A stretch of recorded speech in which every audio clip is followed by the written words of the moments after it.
안녕하십니까. 박훈탁TV입니다.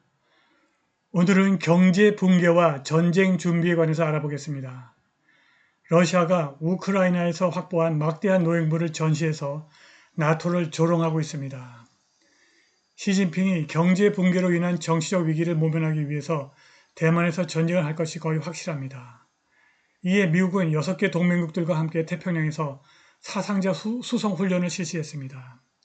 방송 전에 한 말씀 드리겠습니다. 여러분들 잘 아시다시피 제 방송에는 광고가 잘 들어오지 않습니다. 들어와도 단가가 낮은 광고만 들어옵니다. 여기 후원 계좌 있습니다. 자율 구독료 부탁드립니다. 구독, 좋아요, 알람 설정 부탁드립니다.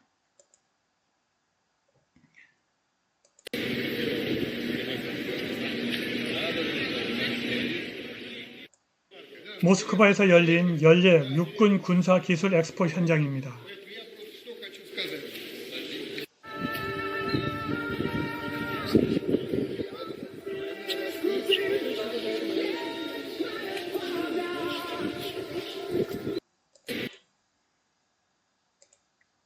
러시아가 나토를 조롱하고 있습니다. 러시아가 모스크바 연례 육군의 국제 군사 기술 엑스포에서 우크라이나에서 노획한 미국과 서방이 공급한 파괴된 무기를 적나라하게 보여주고 있습니다. 아미 2023이라는 이 포럼에 러시아의 약 1,500개에 달하는 고유한 군사 아이템과 최신 방어 기술을 보유한 주요 방위회사들이 참여했습니다. 올해 처음으로 러시아군은 우크라이나에서 노획한 전쟁 전리품을 전시했는데 여기에 미국산 장갑차와 영국산 장갑차가 포함되어 있습니다. 노획된 나토 차량에는 마치 박물관 전시의 일부인 것처럼 사양을 설명하는 플래카드가 붙어 있었습니다. 또한 우크라이나에서 포획된 소실된 호주산 부시마스터 보호 기동 차량이 전시되어 있었고 앞유리에 총알이 박힌 영국산 전투 차량도 전시되어 있었습니다. 왼쪽이 불에 탄 호주산 부시마스터 차량이고 오른쪽은 영국산 전투 차량입니다. 러시아군의 공적을 기리는 모스크바 지역의 패트리어트 공원에서 녹색 모자를 쓴 장교가 노획한 미국의 맥스 프로 장갑차 앞에 서 있었고 러시아 국영 타스에게 이것이 작동을 멈췄기 때문에 전쟁이 벌어졌다고 말했습니다. 그런 다음 그는 앞유리에 총알 구멍이 난 브리티시 허스키 차량으로 이동했는데 그의 주변에는 더 많은 서방 군사 장비가 전시되어 러시아가 자신의 업적을 과시하고 우크라이나가 6월에 시작한 반격을 조롱했습니다. 몇 미터 떨어진 곳에서 또 다른 러시아 장교가 프랑스 AMX-10RC와 그 유명한 긴 대전차포를 자랑하고 있었습니다. 푸틴이 관례대로 연설로 엑스포를 개최했고 쇼이구 국방장관을 비롯한 최고 군 관리들이 현장을 시찰하는 모습이 목격되었습니다. 쇼이구는 군 관리들에게 우크라이나의 군사 자원이 거의 소진됐다고 말했습니다. 이와 때를 맞춰 나토 관계자들은 우크라이나가 나토에 가입하는 대가로 일부 영토를 러시아에 양도할 수 있다고 제안했습니다. 이 논평은 옌 스톨텐버그 나토 사무총장의 비서실장인 스티안 얀센이 화요일에 작성했고 노르웨이 신문 VG가 보도했습니다.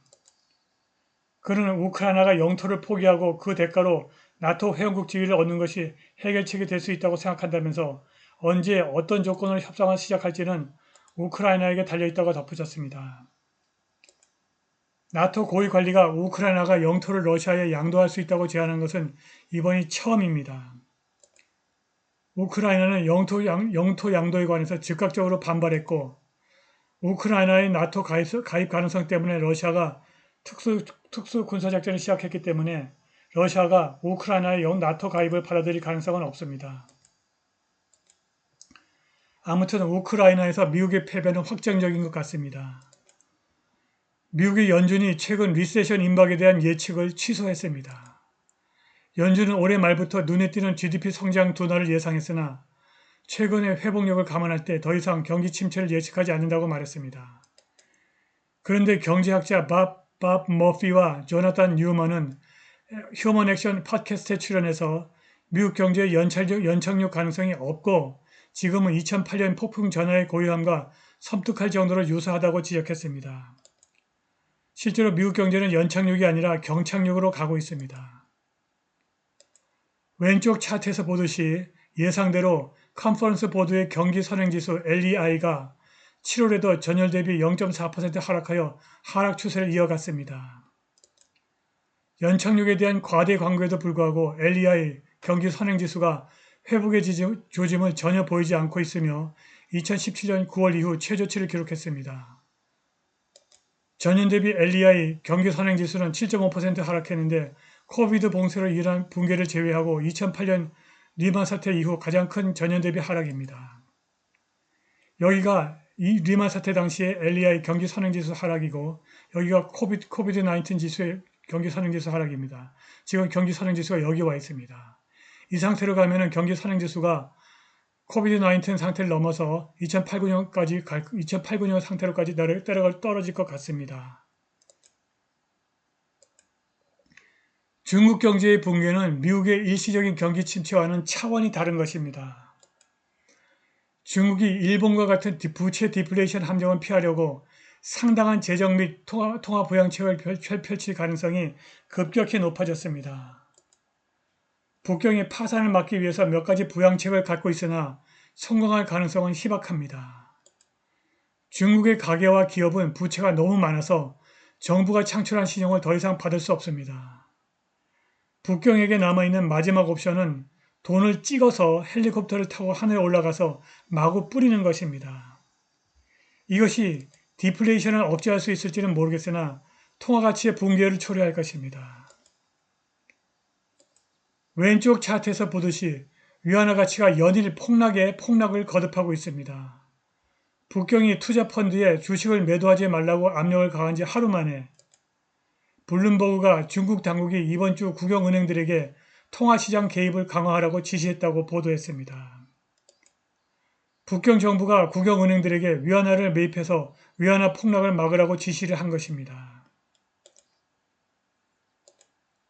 경제 붕괴 와중에 시진핑이 정치적 생존을 위해서 선택할 수 있는 유일한 옵션은 대만에서 전쟁이고 이러한 사정을 손바닥 들여다보듯이 꿰뚫어보고 있는 미국이 태평양에서 전상자 수송을 위한 훈련을 실시했습니다.